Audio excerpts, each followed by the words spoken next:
I do want to talk to you about aging. Yes. We were talking face tape before. Yes. I was sharing how I have your face taping videos, your skincare videos saved on my account because I'm like, I need to go back and see what the hell's going on there. Thank you. Yeah, my skin is struggling today because of all the travel. But the face tape, thank you.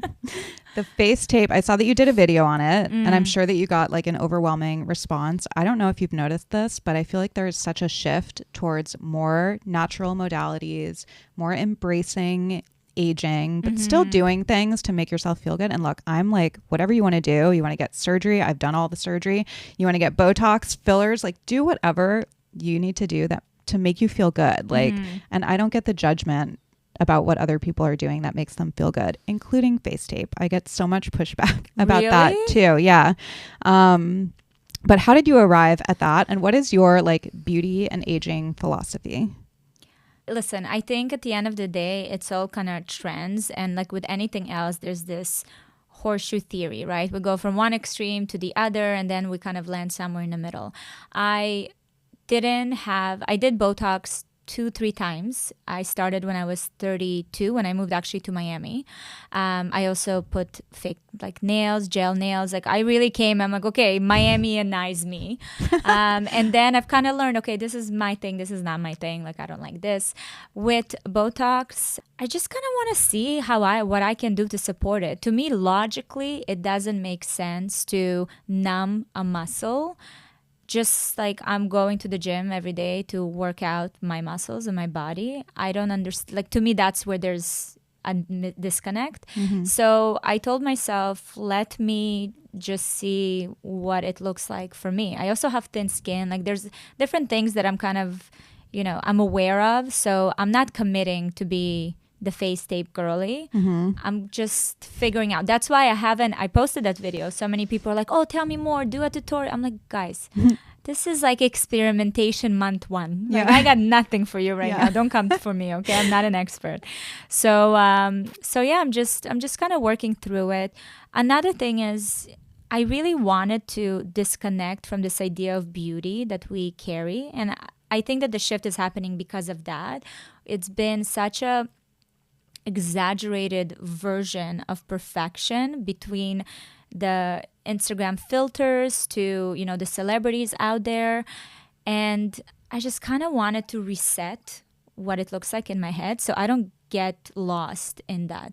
Because I started to notice that I'm starting to pick at things that are just so ridiculously not important, And I don't want to lose that appreciation to my smile lines, to like a moving face, to just expressions. I don't want to lose that. And I started feeling like I did. Same. And it wasn't until I had to stop doing Botox because of what happened that I heard you talk about. Yeah, it was crazy. I'm still dealing with the health ramifications from that. But it wasn't until it wasn't an option for me anymore and I started seeing my own face move. I'm not very expressive to begin with. I'm not like, but I noticed in other women, I noticed in you, like you can, when you express yourself, like you can move your forehead. You don't have any lines, but you can move. And I think that's so beautiful. So I'm sure I have some kind of bias because now like I'm not doing Botox. So then I see it in other people. Yeah. But for whatever reason, I'm like, I love seeing like a face move. I love seeing like some lines when people smile. And I think that like there is that shift. I totally agree with you. It's a pendulum and it swings and everywhere has their own aesthetic. I would say Miami is kind of similar to LA, whereas New York is a little more constrained when it comes to their approach.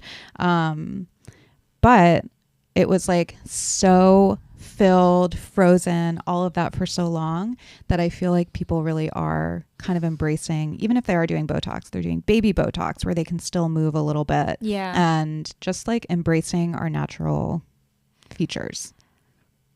Listen, I think we got to a point where so many people look the same that it's kind of discouraging to exist. So I'm excited to see how it changes. I'm looking forward to seeing the long-term effects of that. I mean, now we're hearing cases like yours with the Botox and the implications of it on your health, we didn't hear that probably until 2 years ago. And people have been doing Botox for, I mean, you talk to a lot of doctors. How long has Botox been around? I should know that answer, and I don't know. No. I mean, it's a lot of but I do know that information. I want to say it was maybe 2008, sometime around then, where there was a petition with hundreds of thousands of signatures that they had to add to the black box warning that the toxin can spread. And that was all the way back then. And there have been endless lawsuits and everything, and they've settled and paid people. And you really don't hear about it. And the more I'm learning about it, the more I'm learning about why. Because they even say in the commercials that the toxin can spread in the hours, days, and weeks after injection. For me, it happened right away when I got sick from it. But a lot of women don't necessarily get sick for another week or even 2 weeks or 3 weeks. And had that happened to me, I don't know that I would have made the connection. Yeah. And then when you go to your injector, they say, oh, well, that can't happen. Or, oh, it's probably something else. Maybe it's your hormones. Oh, you're anxious, And it never gets reported unless somebody goes to the emergency room. And I've gotten thousands of messages from people who have gone through the same thing. Even on a TikTok I made about what happened, there's thousands of comments of people saying the same thing happened to them. I read through the comments. Yeah. And they go to the ER and the ER says, no, it can't be the Botox, and there's this blindness or refusal to acknowledge that it could be the Botox when it's exactly what it says can happen on the warning and on the consents that you sign for. But only then does it get reported, I think, if somebody gets treated in the ER, which they rarely do. So yeah, statistically, the numbers are so incredibly low, but so many of us are out here having had adverse reactions. And I'm very open about the fact that I'm not anti-Botox, Who knows? Was it my body, my immune system that just couldn't handle, the toxin in addition to all of the other things that I'm exposed to? And we all have different thresholds and all of that. But just knowing it and hearing these stories, I mean, to your point, just the connection that you are able to do once you know what's out there and what the implications can be is extremely important. I was talking about the idea that I understand everything is toxins, honestly, at this point. I just I try to choose them in a smart way, in an intentional way. And we'll see. I don't know. It's been about almost a year now that I haven't done Botox. It's a bit of you start noticing things. You're like, it's when shit gets real. Yeah, shit is getting real. Yeah. And I am, to your point, I am very expressive. Yeah. So if my skin is a little dehydrated, I'm like, oh, damn. I know. I feel like a shriveled raisin today because when I'm dehydrated, you can see everything. But usually when I come here and it's humid and everything gets dewy and plump, it's the best, but that's not happening right now, unfortunately. But it's hard. I mean, I'm not going to sit here and say oh, face tape is a panacea and you don't have to do Botox and everything will look the exact same. No. When I stopped getting it for the first year, I was panicking a little bit about what would happen because I hadn't seen my face without it because I had been doing it for 10 years, or 9 years, from 29-ish till 38. And I don't know, I thought the wheels would fall off and they didn't. And then around the year mark, I was like, whoa, this is okay. Things are happening. It does take a long time for it to fully wear off, I think, which is another thing that I think we are maybe misinformed about, this doing it every 3 months, or every three to 4 months, which is what injectors recommend to maintain the results.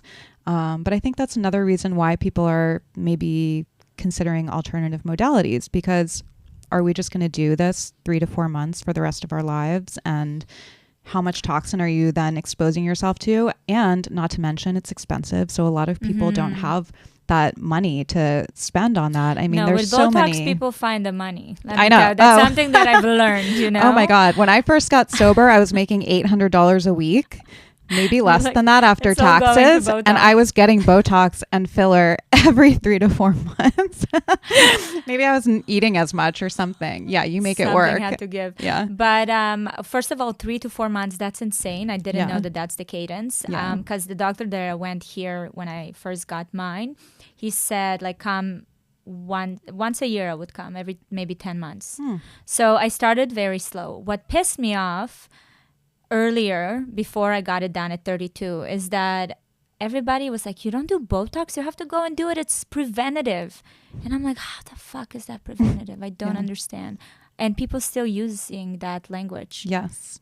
Do you follow Charlotte Palomino? No. She's the founder of, I think it's pronounced Do Skin. Okay. She's great on TikTok. You should follow her for all like the skincare beauty things, just like very real talk when it comes to everything. And she hadn't gotten Botox. She's 37 or 38, I want to say. And she finally got Botox for the first time. And she was like, look, I don't know if I'll do it again. I don't know like how I feel about it yet, but I wanted to do it. And she was like, I never got preventative Botox. And then I got Botox for the first time. She showed her before and after. She had lines before and then she has no lines after. And she's like, preventative is a lie. That's what I'm saying. Yeah. It's like, it's going to go away. It doesn't matter at what age you do it. Yes. I actually think that it's such a disservice to women. I mean, I understand it's a business and everyone has to make money, but you will require more of it if you start that young. That's why they tell you to do it, because it's so profitable for them. That's so upsetting.